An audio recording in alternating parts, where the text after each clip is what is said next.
Amigas y amigos, bienvenidos al Pincel y la Espada, un podcast de Leo Vicent.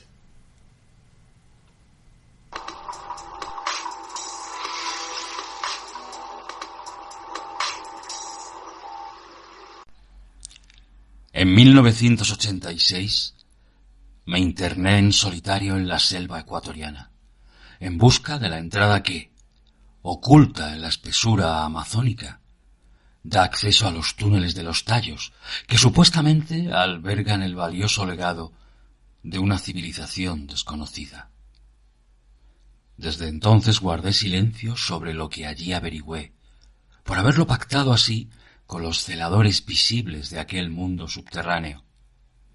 Ahora, al cabo de 6 años, me veo obligado a publicar parte de su testimonio, forzado a ello por sendos artículos aparecidos recientemente sobre las cuevas de los Tallos y sobre el túnel de Costa Rica. Cuando le sorprendo en el comedor del Hotel Guayaquil aquel mediodía de finales de marzo de 1986, le fastidio a Juan Moritz el jugo de papaya que se estaba llevando a los labios. Retornó el vaso a la mesa y me miró como si fuera un ectoplasma. ¿De dónde sale usted? Ya no creíamos volver a verle. Contra su consejo y contra el de sus colaboradores, me había aventurado solo en el oriente ecuatoriano, en la espesura de la selva, en busca de una confirmación de cuanto él aseguraba existe en el subsuelo de aquellos parajes vírgenes.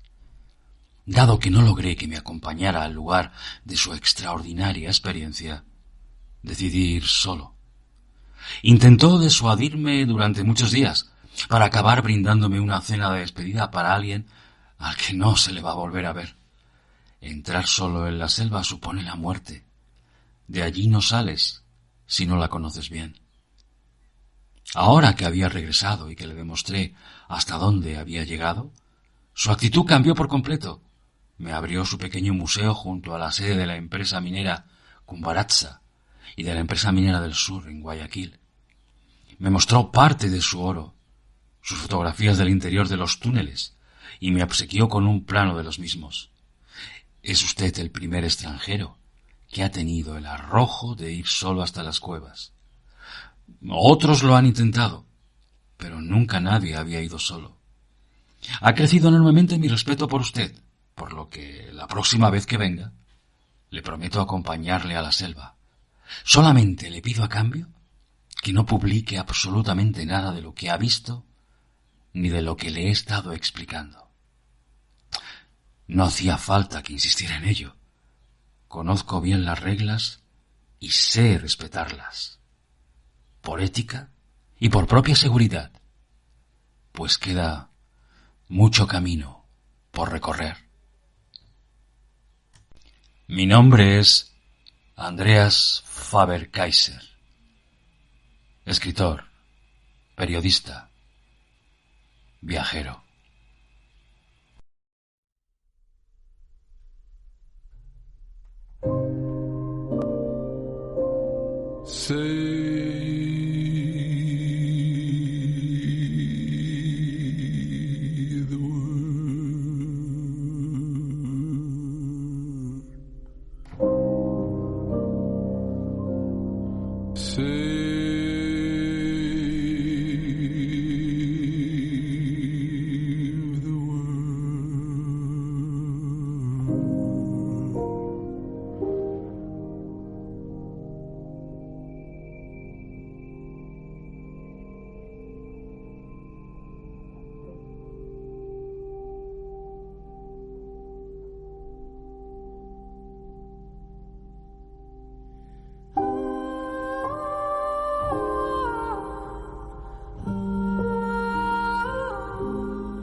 cries and hurt, unsolve her pain before she keels out of frame. Know what to say before she's gone, out of her skin in the numb of cold.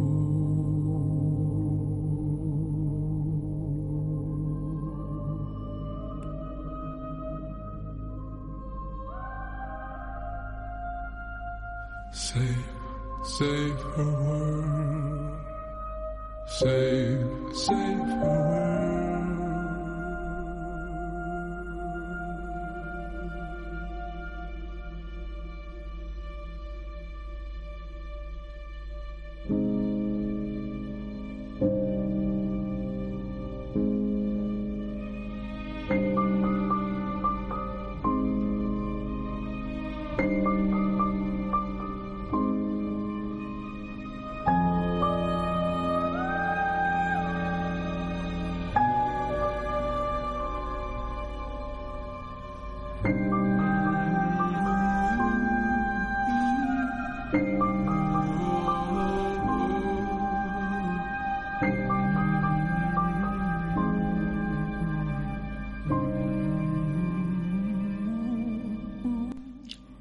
Entre la voluminosa documentación que me entregó Juan Moritz cuando regresé de la selva, figura copia de la escritura notarial de protocolización de la denuncia oficial de su sorprendente hallazgo.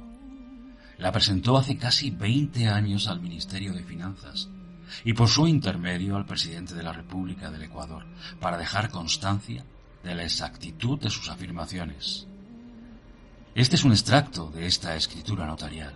Dice así: he descubierto en la región oriental, provincia de Morona, Santiago, dentro de los límites de la República del Ecuador, objetos preciosos de gran valor cultural e histórico para la humanidad, que consisten en láminas metálicas que, elaboradas por el hombre, contienen la relación histórica de toda una civilización perdida, de la cual el género humano no tiene memoria ni indicio todavía.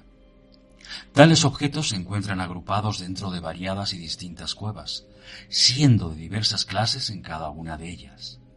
He realizado el descubrimiento de manera enteramente fortuita, en circunstancia en que, en mi calidad de científico, investigaba aspectos folclóricos, etnológicos y lingüísticos de tribus ecuatorianas.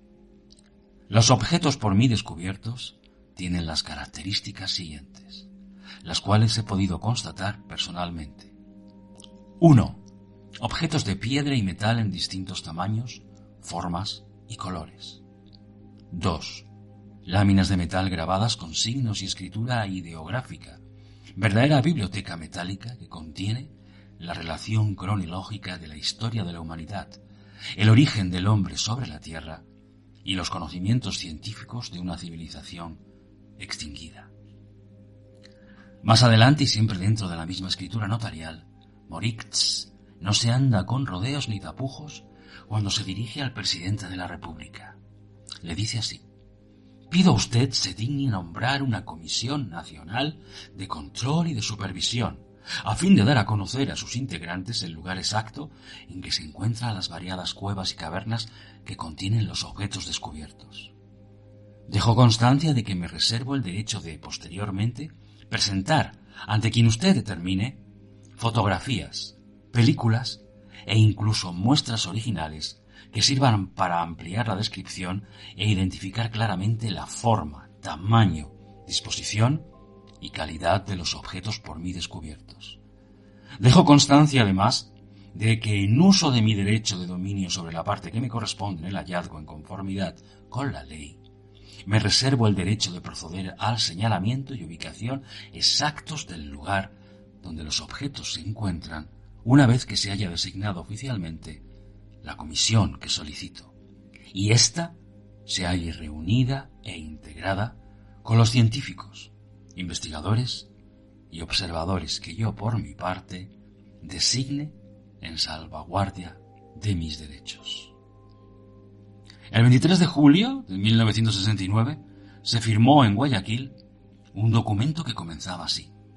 Los abajo firmantes, integrantes de la expedición a las cuevas descubiertas y denunciadas en el Ecuador por el señor Juan Moritz, nos comprometemos formalmente a no formular declaración alguna, periodística, radiodifundida, televisada u otras de similar naturaleza, ni a publicar fotografía alguna relacionada con la expedición, sus incidencias, los objetos preciosos existentes en el interior de las cavernas, la ubicación geográfica del lugar descubierto, las teorías o hipótesis a que conduce el descubrimiento y, en general, respecto de todos los pormenores de la expedición, etc.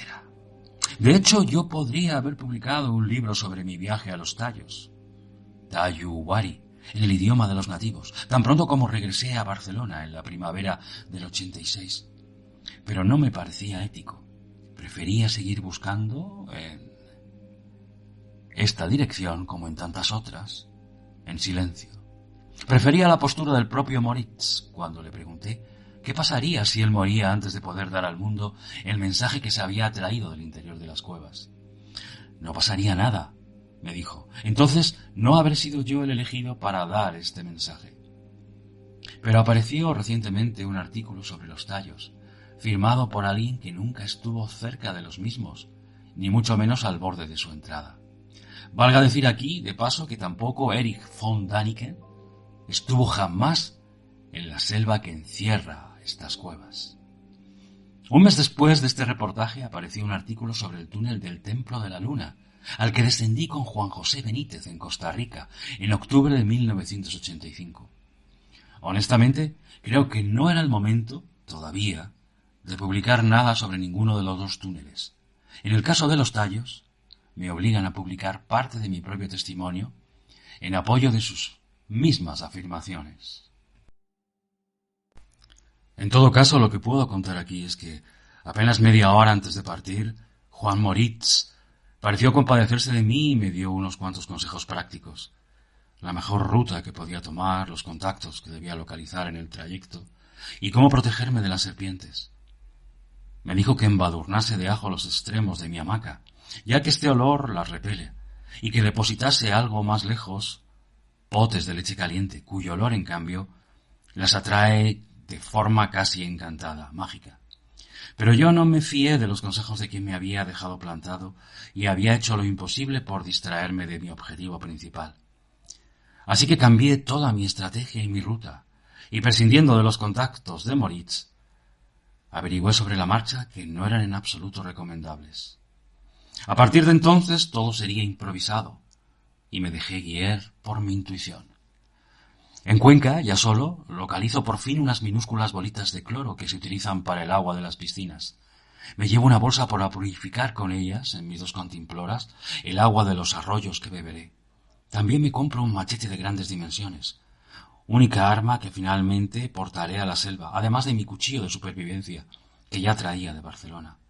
Me informo de cómo llegar a Macas, la última localidad antes de la selva. Iré en un autobús que marcha al oriente, cruzando los Andes hasta rebasar la tercera cordillera y descender hacia la selva. 300 kilómetros que se cubren a marcha lenta en 12 horas. En Macas hago el último esfuerzo por conseguir un arma de fuego, pero en vano. Necesito el dinero para alquilar una avioneta que me lleve al corazón de la selva. Tampoco aquí tienen antídoto contra la mordedura de las serpientes. Me cuentan que 2 días antes de mi llegada hallaron a una boa roncando junto a la orilla del río, con 2 bultos bien visibles en su interior. Más abajo apareció un bote vacío. Abrieron la boa y hallaron en su interior a la pareja que ocupaba el bote, y todavía no me hallaba en la selva virgen. Pido antídoto contra los ofidios en la rudimentaria enfermería de la misión, algo apartada de Macas. No tienen, pero sí me da un remedio la hermana encargada de la misma. Cuando te abras paso por la selva, reza un Ave María y nada te pasará. Un anciano misionero prácticamente ciego tiene mejor consejo. Durante toda mi vida he andado por la selva pidiendo que no me tocara a mí, sino al que viniera detrás. Por fin, en la pequeña pista de selva, me recibe un sargento a pie de avioneta. Debo acompañarle para justificar mi llegada y el motivo de mi estancia en aquel último bastión del ejército ecuatoriano en los lindes de su territorio selvático cercano a la frontera peruana. Allí solamente se iba castigado o voluntario para subir escalafón en 2 años de estancia. El coronel Gordillo me da la bienvenida y me prohíbe hacer fotografías en aquel lugar. A los pocos minutos, una botella de whisky que saco de mi mochila le hace cambiar de opinión y me pide fotografiarse conmigo en aquel mismo marco. Me facilita máquina de escribir y una canoa con escolta armada para un tramo del río que deberé remontar a partir de allí. A cambio me pide un informe de todo cuanto observe en mi ruta, dado que ellos mismos desconocen el lugar al que me dirijo. Les queda únicamente una dosis de antídoto contra las serpientes, pero no me la pueden dar porque es para cualquier emergencia que ellos puedan tener. Me internaré en la selva definitivamente sin armas de fuego ni antídoto contra las serpientes. Aunque sí, me llevo un botellín de queroseno. Si te muerden, lo tomas y vomitas. Pero no te mueres. También sirve una lavativa de ajo, y los indígenas tienen un remedio eficaz, la curarina, una planta que nada tiene que ver con el veneno del curare, y que es eficaz remedio contra la mordedura de las serpientes. Un nuevo peligro lo representarán pronto los torbellinos de las aguas rápidas del río Santiago. Uno de los 2 últimos visitantes de esta zona murió al golpearse contra una roca y caer al agua. Pregunto qué hacer si te ataca una de las boas que acechan en los remansos del río. Nada, no tienes tiempo. Si caes al agua te arrastra inmediatamente hacia el fondo, te aprisiona el tórax y te devora entero. El último tramo es a pie, en una caminata ascendente, con una mochila de 22 kilos a las espaldas, en que tienes que abrirte paso a machetazos hasta llegar al poblado Nuncuy de Coangos. Durante el viaje había ido oyendo silbidos en la selva. Con el lenguaje de los pájaros se comunican los shuar de estos parajes. Y a mi llegada ya sabían de dónde y en qué circunstancias venía. Me ofrecieron chicha, raíz de yuca masticada por las mujeres del poblado, y aguardiente de caña.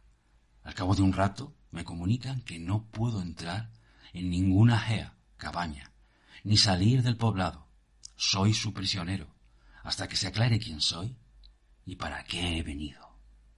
Estoy en poder de los cazadores de cabezas, auténticos guardianes de este primer nivel del viaje al inframundo.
Esta es nuestra selva y nuestro territorio, y tú has entrado en él sin nuestro permiso.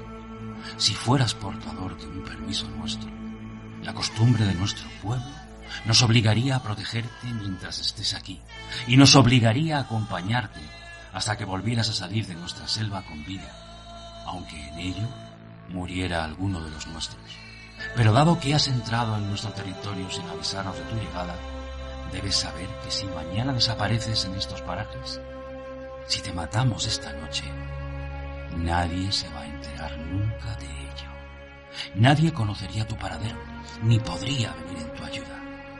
Desaparecerías para siempre. Aquella primera noche dormí sin llegar a pegar ojo, con el machete a mano y el cuchillo escondido en una de mis botas. Si la cosa se ponía fea, eran unos 50 individuos, repartidos en 9 cabañas, los que tendría frente a mí. Tampoco ellos se fiaban de mí. Nadie quiso acogerme en su cabaña. Al día siguiente, seguí inquiriendo el motivo de aquella desconfianza y de aquella hostil acogida, que para mí no era lógica en una tribu de su estilo. Es que puedes ser un espía.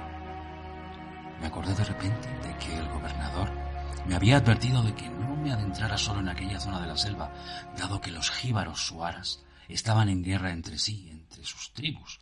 Unos querían ser ciudadanos ecuatorianos y los otros preferían seguir siendo hijos de la selva y dueños de su propia libertad e independencia. Pensaban, por lo tanto, que yo podría ser un espía que trabajaba para alguno de los bandos contendientes.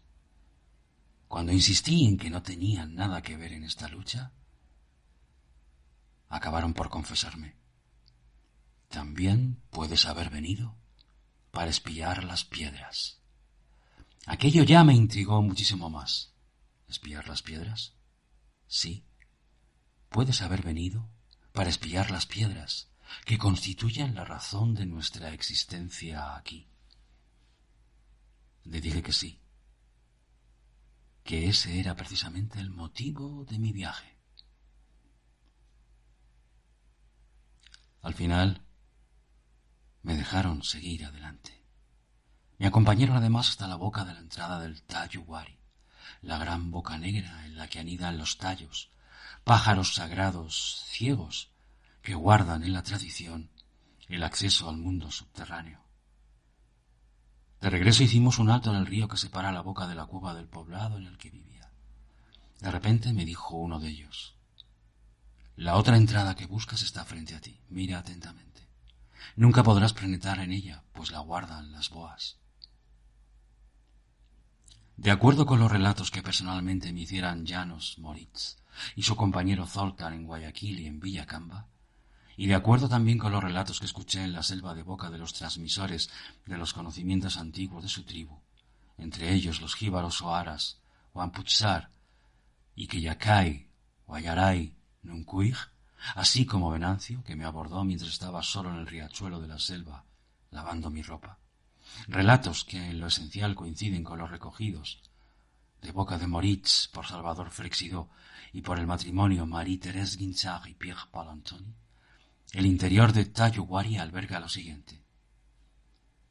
Una vez descendida la oscura chimenea de más de 80 metros de profundidad en la que anidan los pájaros sagrados, recorridos los primeros 300 metros de subterráneos y atravesada la gran estancia bautizada por Moritz como Domo de Nuestra Señora del Guayas, hay que recorrer 2 galerías largas, hasta que se dobla un recodo de 90 grados que forma el mismo pasadizo y que a renglón seguido conduce a una curva en sentido contrario. De allí se desemboca en una sala circular. En su centro hay una mesa redonda tallada en piedra, rodeada de 7 asientos que son también de piedra. En la pared de roca, detrás de cada asiento, una abertura rectangular. A partir de aquí hay que penetrar en la abertura que está orientada hacia el sur. Un pasadizo pequeño, bajo y estrecho, asciende por una pendiente poco pronunciada. Al cabo de una hora larga de lenta ascensión, el túnel vira hacia el sureste y asciende ahora en una pendiente más acentuada. Poco después, el túnel se estrecha aún más, ahora en descenso, y hay que continuar a gatas. Al poco rato se percibe una luz al final de la pendiente. La boca del túnel queda separada del exterior por una potente cascada de agua que la cubre por completo. Una vez cruzada la cascada, se llega a un promontorio abierto en lo alto sobre la selva virgen y que da paso a una enorme gruta. Junto a ella, en la pared de la roca que forma un precipicio a plomo sobre la selva virgen, se divisa abajo en el valle un resbaladizo camino enlosado. Se trata de una pequeña cavidad de solamente 3 metros de profundidad. En el piso de esta pequeña estancia hay 2 losas cuadradas de medio metro de cada lado cada una. Debajo de ella una estrecha escalera de piedra, que hay que descender hasta llegar a una galería de piso de tierra. Al final de la misma una bajada extremadamente peligrosa que desemboca en una nueva gruta que alberga un pequeño lago de unos 40 metros de ancho. Continúa a partir de aquí una galería horizontal que se extiende a lo largo de algo más de 1 kilómetro, para virar luego hacia el oeste e iniciar una bajada poco pronunciada. Por este camino se llega, al cabo de una hora larga de marcha, a una nueva gruta, mucho más pequeña que la anterior, y que también posee un lago interior. Al retirarse el agua de este lago, fenómeno que se produce en determinadas circunstancias, aparece en su fondo, a unos 10 metros de profundidad, una galería lateral. Al cabo de unos metros, una larga escalera ascendente conduce hacia un nuevo pasadizo superior, horizontal, extremadamente estrecho y de algo más de 1,5 metros de altura que avanza en espiral. Al final, una escalera descendente muy pronunciada y un poco más adelante una nueva cavidad en cuyo centro se halla una especie de altar. Más allá, un enorme pórtico abre el paso a una galería ancha que se desanda cómodamente hasta llegar a una suave pendiente que desemboca en una gruta. En esta gruta, una luz procedente de una lámpara giratoria ilumina numerosos esqueletos humanos totalmente recubiertos de oro. Junto a ellos, ingentes cantidades de joyas de todo tipo. En el centro de la estancia se halla una mesa o pupitre de piedra, sobre el cual se hallan unos libros cuyas hojas son de oro. Sus páginas están cubiertas de jeroglíficos y contienen la historia de todas las civilizaciones de la Tierra. Allí moran los habitantes de estas cavernas, más bajos que nosotros, se mueven como sombras en la penumbra. Ningún extraño debe tocar nada de lo que allí ve. De lo contrario, nunca más hallará el camino de salida.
Esta es la historia y existe el lugar. Pero podría ser que no fuera este el lugar de esta historia. Porque un lugar así, naturalmente se cubre con habilidad. Si te aventuras tras las huellas que dejo en esta narración, no hallarás más que un conjunto de cuevas entrelazadas y unos indios que guardan silencio. Pocas son en estos momentos las personas que conocen las claves correctas para llegar a la biblioteca de oro. Esta historia te muestra la cerradura, pero si no posees la llave, nunca llegarás a abrir la puerta. Si intentas forzarla, reventarás en el intento. Lee, escucha, documéntate en otras fuentes, en otros textos, en otros libros. Existe. La llave existe. Por fortuna para los auténticos buscadores. Solamente hay que ser sincero consigo mismo, ser honesto y saber leer cada frase en varios sentidos. Recuerda, siempre, solamente llega aquel que realmente merece llegar.